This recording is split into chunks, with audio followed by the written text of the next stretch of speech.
For much of my life, I've been a mountaineer, a hill walker, and a keen backpacker. Hiking such routes as the John Muir Trail, the GR20 in Corsica, the Tour of Mont Blanc, and many others, Everest Base Camp, goodness knows what. But the foundations of that backpacking life has been here in Scotland. And now in my mid-70s, I'm enjoying a similar experience, but now on a bike. Cycle touring or bike packing is simply heading out for an overnight camp or a series of overnight camps, carrying everything you need in small bags on your bike. And in my case, it's a white Dean gravel bike. And for me, the experience is about dropping out of everyday life for a couple of days or even a couple of weeks and dropping in to the wild places of our land, places that are connected by ancient pathways, tracks, drovers' roads, and bridleways. Sleeping out under the stars or in a small tent returns me to the, if you like, the bosom of Mother Earth, the natural world from which I've come, and which one day, probably sooner rather than later, I'll have to return.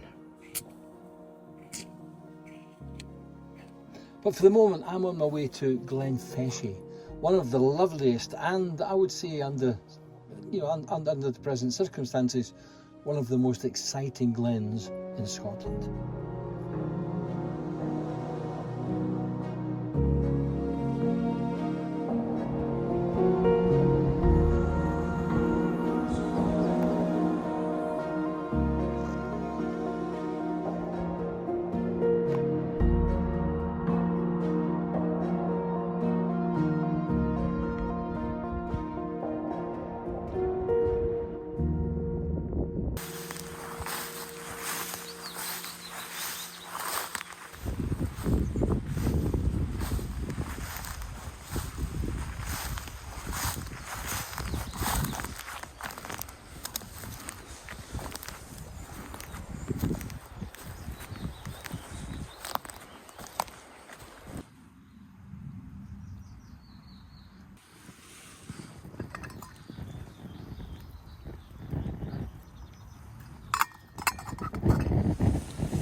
This is the time of night I like best, just as the sun's setting. What we call the gloaming quite often. And in Celtic mythology, it's known as the thin time, when the division between our world and the supernatural world is at its thinnest. So it's a very special time of night, and particularly beautiful here in Glen Feshie.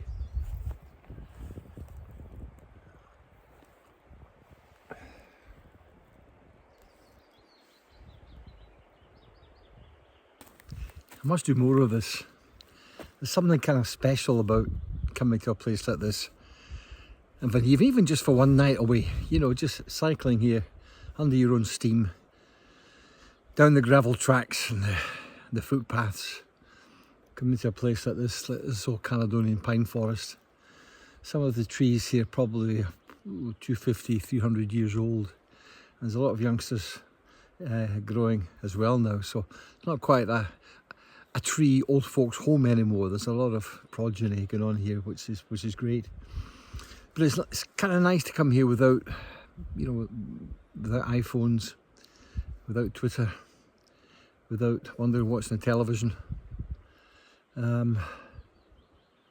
Just to come here. I've got a Kindle with me, but I don't even know if I'll switch it on. I might not bother because it's just so good just sitting here and kind of refreshing the soul, if you like, just being next to nature. It's a bit of a cliche, but just exposing yourself to the natural world in a place like this has real positive benefits for your mind, and I think healing benefits for your body as well. I'm actually quite tired after cycling today.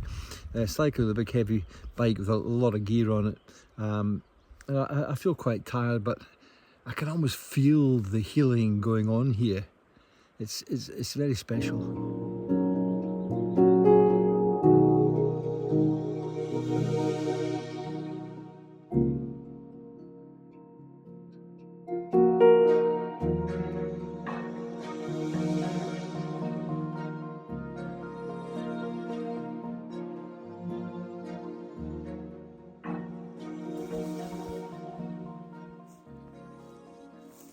I haven't done this for a while and it feels a bit odd, swapping my camper van for a tent and swapping my boots for 2 wheels. It's a long time since I've done any bike packing or cycle touring in that sense, and it is nice. It is nice to be out. It is nice. I'm enjoying the bike again, it's good to be able to use the bike in this way and be able to use it as a as a means of taking me into nice places where I can spend the night in the tent. I suppose the camper van has spoiled me a wee bit as far as camping goes, and using a camper van is not really camping as such. This is camping. I'm out here. At the moment I'm right down at the foot of Glen Feshie, and it's such a beautiful spot. It's in amongst old Caledonian pine trees, and there's high hills on both sides. It's a little bit breezy. It's not terribly warm. Certainly not warm for June, that's for sure, and it is a bit breezy, but that's good because it'll keep the midges at bay, and that's much more important than a wee bit of breeze. So if I can keep the midges away tonight, I'll be delighted.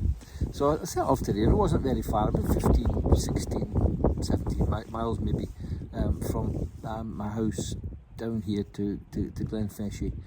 Just took it nice and easy. It's a while since I've kind of loaded the bike up. And your backpacking tends to be easy. You just get a great big rucksack and you stuff everything into it. With bikepacking, particularly with the new kinds of bike bags, rather than 2 big panniers at the back where again you can just stuff everything into it. I've got these more modern bike bags, and you have to be a little bit careful how you pack them. It is a bit of a pest packing them, to be perfectly honest. They're not the easiest things in the world to pack, but they do give you a kind of streamlined shape on the bike, and that's good. And they're great when you're on the bike and you're loaded up and you can move quite quickly. So all that's good. But it is nice being back in a tent again. I've got a long relationship with tents, going way back to the 1960s and 70s when I really get into using tents. I suppose it was probably the end of the 1980s, the 90s, that I started really getting into a lot of backpacking, and then I went away and did a lot of climbing. And particularly when I was editor of Climber magazine for a number of years. Now when I became editor of the Great Outdoors magazine in 1990, I kind of got back into backpacking again. I started doing some big long trips. My first visit to Yosemite was in 1997. It was Gina and I's 25th wedding anniversary. We said, let's go to Yosemite, and we'll do a bit of we'll do a kind of big loop in Yosemite Valley, and our 2 sons at that time, who were both sort of university age, said, right, if you're going off, we'll come with you. We'll make it a family thing. So the 4 of us went, and it was absolutely wonderful. A couple of years later, Jean and I went back to Yosemite and walked south to Mount Whitney on the John Muir Trail, 220 mile John Muir Trail, and loved it so much that we went back the next year and did it again. It's fabulous, but I really spent a lot of time and enjoyed a lot of these big backpacking trips. That was the John Muir Trail was in many ways a bit of a highlight. I went back to Yosemite a couple of times since then. One's with an American TV company called Any Place Wild, or the TV program was called Any Place Wild, and I went back there to talk about John Muir. I was a sort of token Scotsman in the programme, if you like, and that was great. And then I went back with Gina a few years ago with our other son, our youngest son Gregor, and his wife Sarah, and two granddaughters, Grace and Charlotte, and we had one of these great big RVs and went back to Yosemite, and that was wonderful.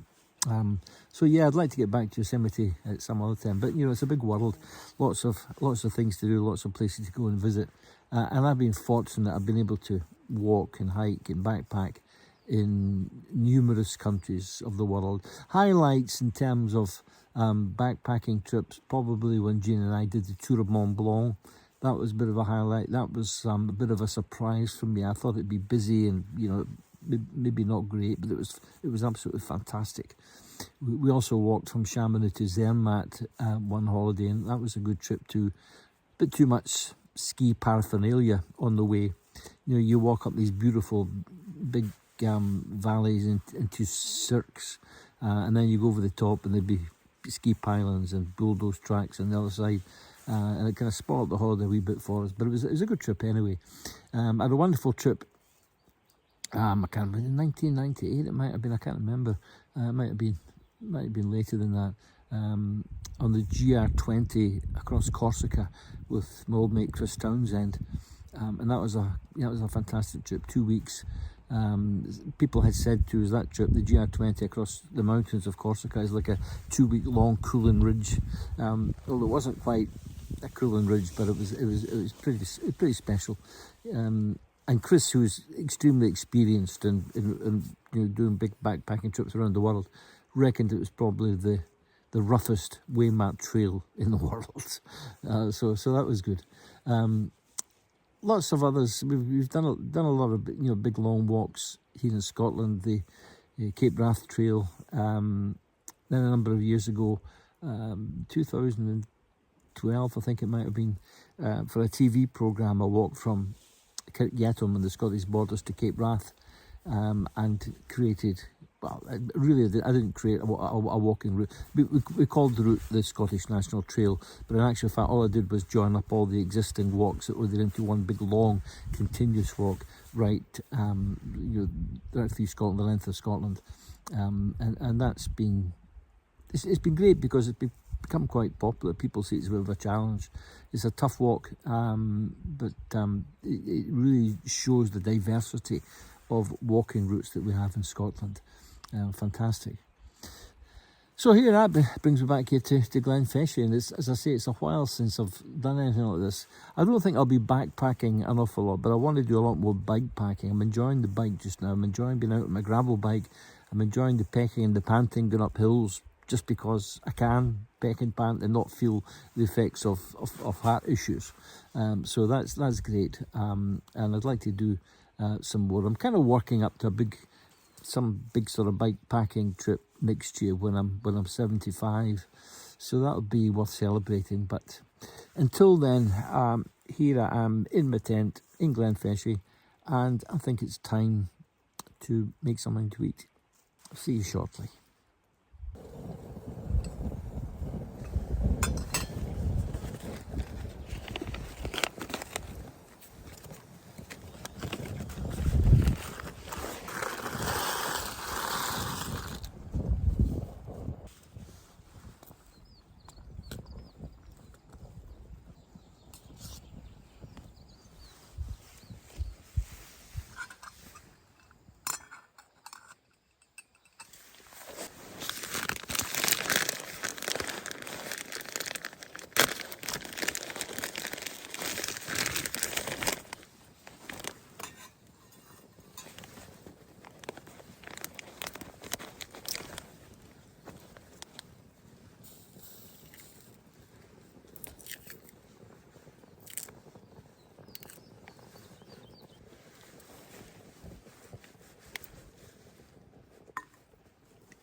So tonight we're having some pasta with tomato sauce and chorizo, lumps of chorizo through it.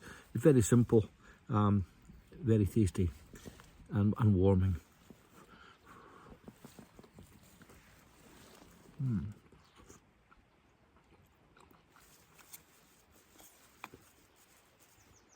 I probably had this meal more than any other when I've been backpacking through the years, just because it's so simple to make.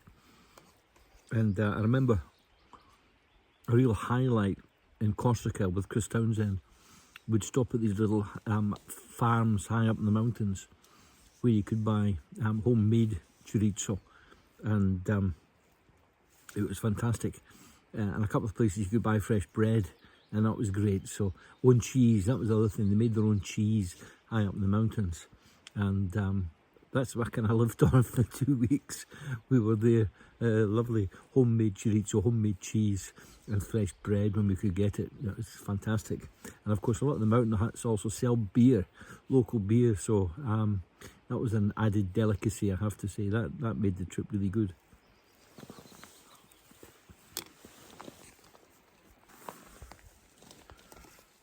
I've been really looking forward to this meal tonight because basically I haven't eaten anything all day, or very, very little, bit of fruit. One thing I noticed after my heart surgery earlier on this year, I put on weight basically because I wasn't getting this exercise that I had in the past. And I put on, I don't know, but maybe a bit of stone in weight, so I've been trying to get it off. So I've been using this fasting diet, which I found to be quite good in the past. So at the moment I've been on that for a couple of weeks now. I've lost 3 pounds. I'm looking to lose about that stone that I put on after my operation. So we're kind of getting there, but it's tough. Essentially what I do is I have a kind of 4 or 5 hour window where I can eat during the day, and obviously you have to be careful what you eat, and you don't gorge yourself. So I eat, and the rest of the time I don't eat. I just have a little bit of fruit here and there, and it seems to help. It seems to, the weight seems to fall off once you get into this kind of ketosis, I think it's called, where your body starts eating its own fat. But it certainly makes you look forward to the meal in the evening. Gosh, it seems that's a long time. It's generally what I do is eat about 6 or 7 o'clock at night, and then have maybe a small snack before going to bed, and then between 10 o'clock and about 4 or 5 the next day, I don't eat anything. It really makes you look forward to your meal in the evening, I'll tell you.